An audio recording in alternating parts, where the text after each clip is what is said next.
imos explicar un concepto moi importante en química, a estequiometría.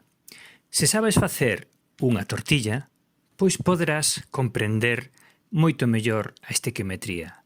A estequiometría vén do grego estokeion, que significa elemento, e metron, que significa medida. Medida dos elementos. En realidade, defínese como cálculo de relacións cuantitativas entre os reactivos e produtos no transcurso dunha reacción química. Dito así, non resulta moi apaixoante. Pero aos químicos encántanos. Por iso vou axudarme da miña avoa para explicarvos a estequiometría. Non, ela non era química, pero facía unhas tortillas de patacas estupendas. E claro, eu pedinlle a receta. Para empezar, cal é a relación óptima de ingredientes da tortilla? Os ingredientes son ovos e patacas, e unha boa medida son 4 ovos e 5 patacas. Fixádevos que fantasía!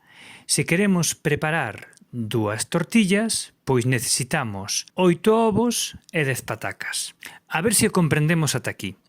Para preparar 5 tortillas, canto precisaríamos? Pensade un pouco.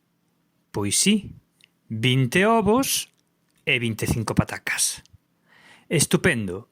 Pero que pasa se na alacena só nos quedan 5 patacas? Aínda que na neveira haxa ovos dabondo. Pois só poderemos facer unha tortilla. Que pasou aquí? Pois que as patacas son o reactivo limitante deste proceso. Se polo contrario temos moitas patacas, pero só 4 ovos, só cociñaremos unha tortilla.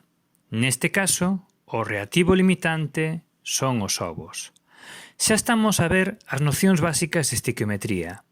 Estes números, 4, 5 ou 1, ímolos chamar coeficientes estequiométricos.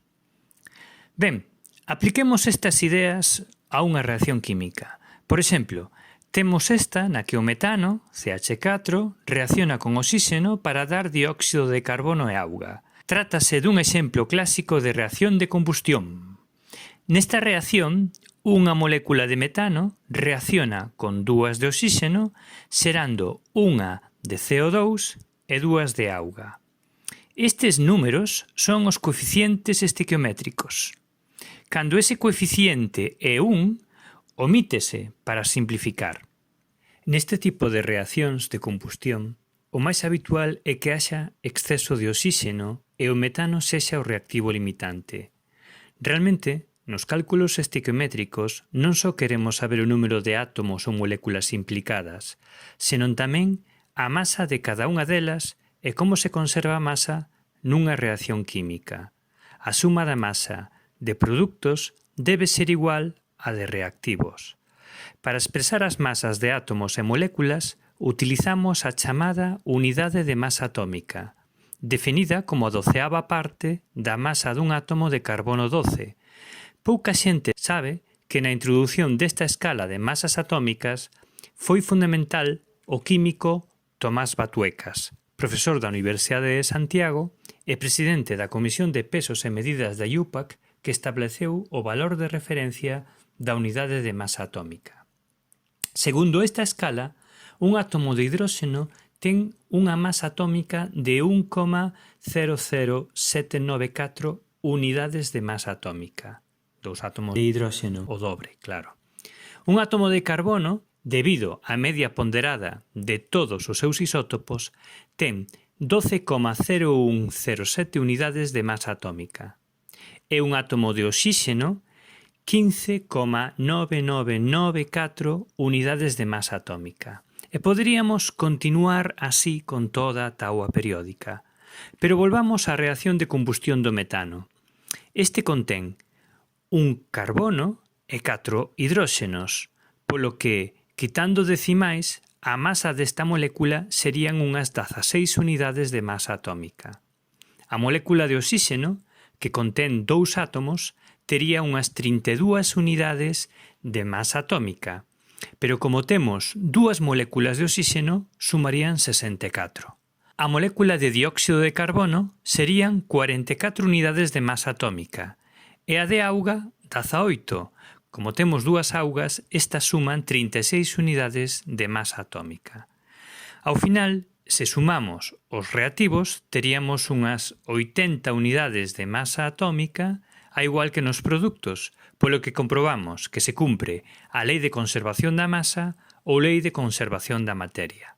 Fixádevos que con estes cálculos podedes prever cantas unidades de masa atómica de dióxido de carbono se van formar nesta reacción. Pero iso non abonda para a maioría de nós.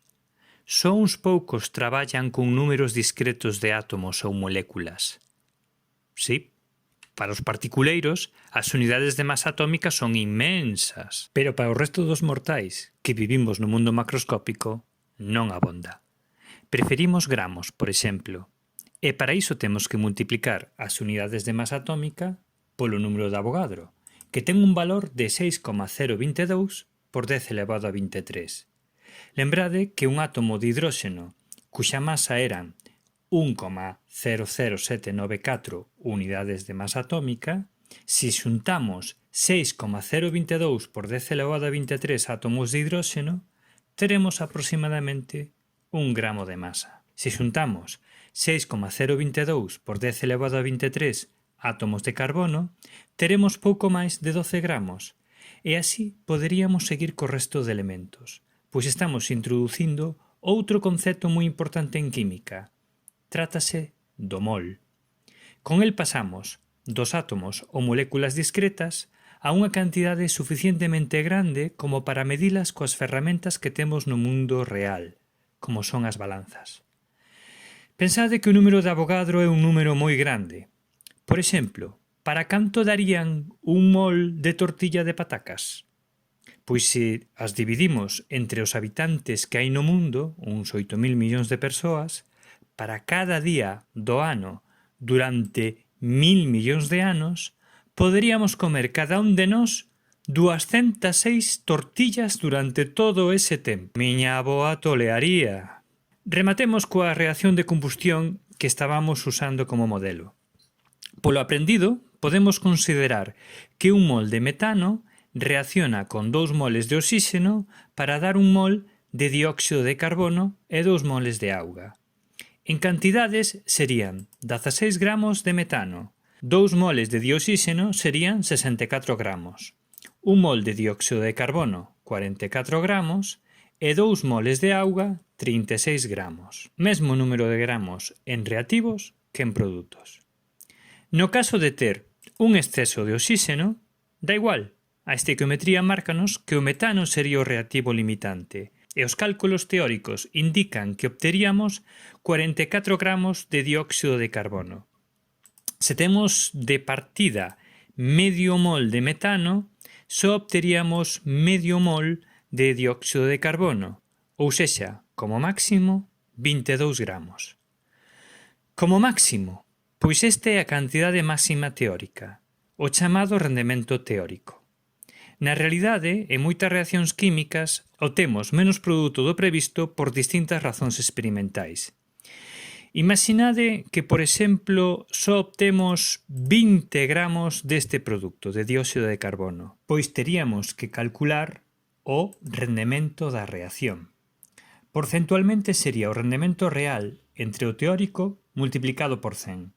No caso anterior, teríamos 20 gramos obtidos de dióxido de carbono, cando teóricamente deberían ser 22, polo que o rendemento sería do 90,9%. O rendemento non tería unidades e daría o mesmo con gramos que con moles. A química, como é unha ciencia experimental, precisa de aplicar estes conceptos de estequiometría unha e outra vez. Mol, reactivo limitante, rendemento de reacción, etc. Só traballando con eles os comprenderemos ben. Trátase, en fin, de que palpedes a química con todos os vosos sentidos. Bata, luvas e gafas, comezamos a experimentar.